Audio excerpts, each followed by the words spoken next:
Hello and welcome to another AIC video. So I haven't done much on the Jeep as far as like an actual follow-up video. I've been trying to troubleshoot a specific issue that I'm at a total loss on. So this video is kind of a plea for help, but also to just go through all the things I've done to the Jeep to hopefully get some insight on maybe what I've done wrong or what might be missing that's causing my issue. The issue that I have is the Jeep seems to idle perfect. No issues at all. It idles the correct RPM now. Everything looks good.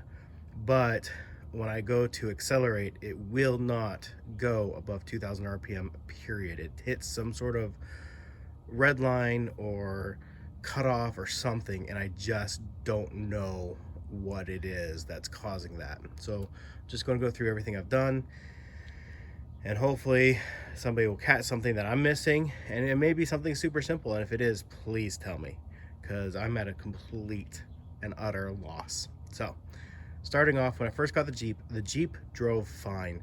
I was able to get it up to 45 miles an hour without issue. It accelerated great. That's one of the reasons why I bought it, is because I was able to take it around the block multiple times without any sign of overheating issue, acceleration issues. Now the suspension on it was completely collapsed, and the brakes were scary. They were so bad, and obviously I've worked on those, but I went ahead and I did do some work on the engine, specifically because with my last XJ I did have so many problems with it. I thought, as long as I'm working on it and I have the money and I have the time, I'm going to do certain things that I know should improve my experience with the Jeep overall. So let me go through those. So the first thing I worked on really was this vacuum system. So when I bought it, it didn't have any of this. It was like just random hoses everywhere. The MAF here was connected over there, and these were just connected to the back of the air intake. So I have all the correct vacuum lines, and as far as I'm aware, they're all connected to the correct locations here. Back of this for here. So yeah, so if I'm missing something with the vacuum lines, please let me know. Now this is a different valve cover gasket than a normal Renix engine, so I had to get a bigger grommet, shave the inside. I have a video about that. Shave the inside so that these ones fit, and they fit, and as far as I can tell, there's no vacuum leaks or anything on them. So there's that. So that's thing number one I did. Number two is I went ahead and replaced the spark plugs. Now the wires and cap looked fine, so at the time I didn't replace it, but they are NGKs. I went ahead and got platinums because I didn't want to have to worry about them for a while. They are all gapped to 0.35, and I did just pull them all and check that yesterday, or the day before yesterday. So they're all gapped correctly, and they all looked fine. This front one looked slightly damp, but the rest of them looked, but just barely, and the rest of them all looked fine. Since then, I've gone ahead and replaced all the wires, and I replaced the cap and rotor. Now, one thing that was suggested to me was to unplug this and see if it made any difference, and it did not seem to make any difference at all. So I don't know what I was supposed to be checking on that. The next thing I did was replace the fuel injectors. These are 4-hole Bosch injectors. They're supposedly remanufactured. I made sure they're clean. I used some dielectric grease here on the connectors to make sure that they are getting a good connection. That didn't seem to change anything. I replaced the idle intake and the throttle position sensor.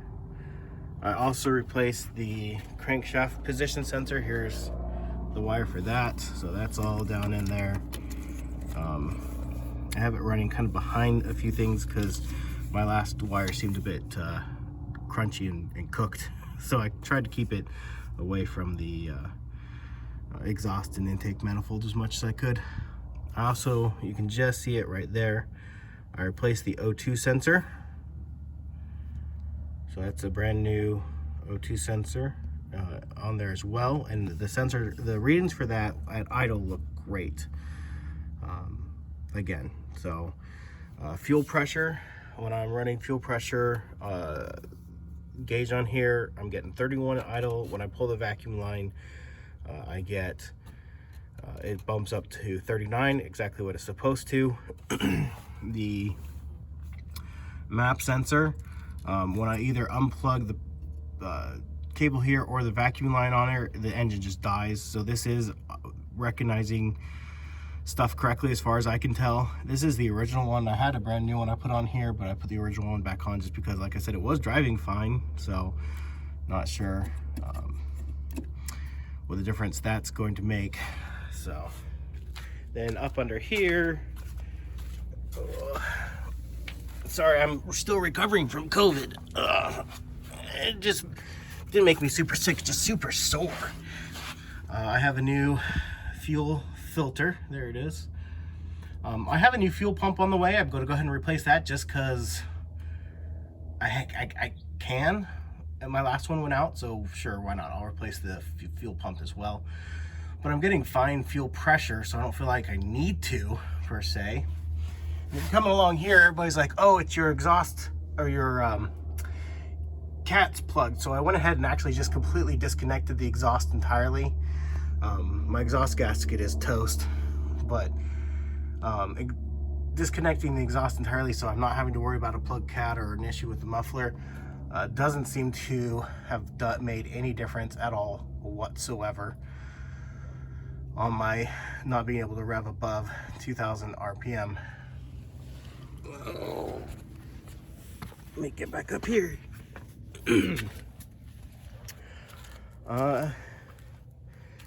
And I think that's it. I did clean the throttle body, so I opened that up, used throttle body cleaner and cleaned that up.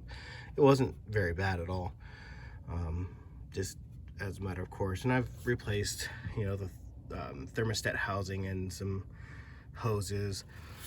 I also, this was disconnected, and I reconnected that and just put the zip ties on there so that it would stay, because the clip is broken.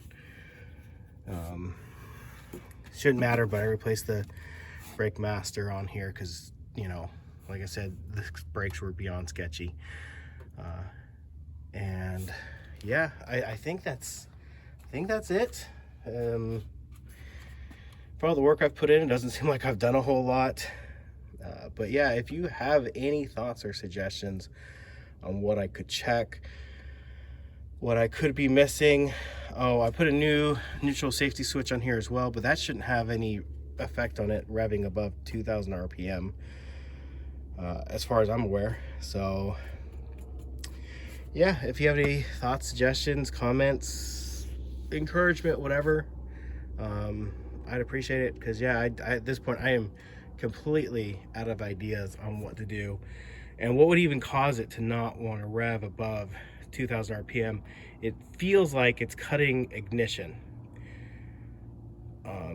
And I say that because it runs rich, it backfires, it smells of raw exhaust or raw fuel out of the exhaust. So I don't think it's cutting fuel. I think it's cutting specifically ignition when it hits that point. So something to do with ignition is not working. I don't know if it's a sensor. Is my ECM is bad? It's not reading something correctly? Do I have a sensor plugged in wrong? What have you? I simply don't know. So any suggestions or thoughts would be very appreciated. Anyways, thank you for watching, and I hope you have an amazing day.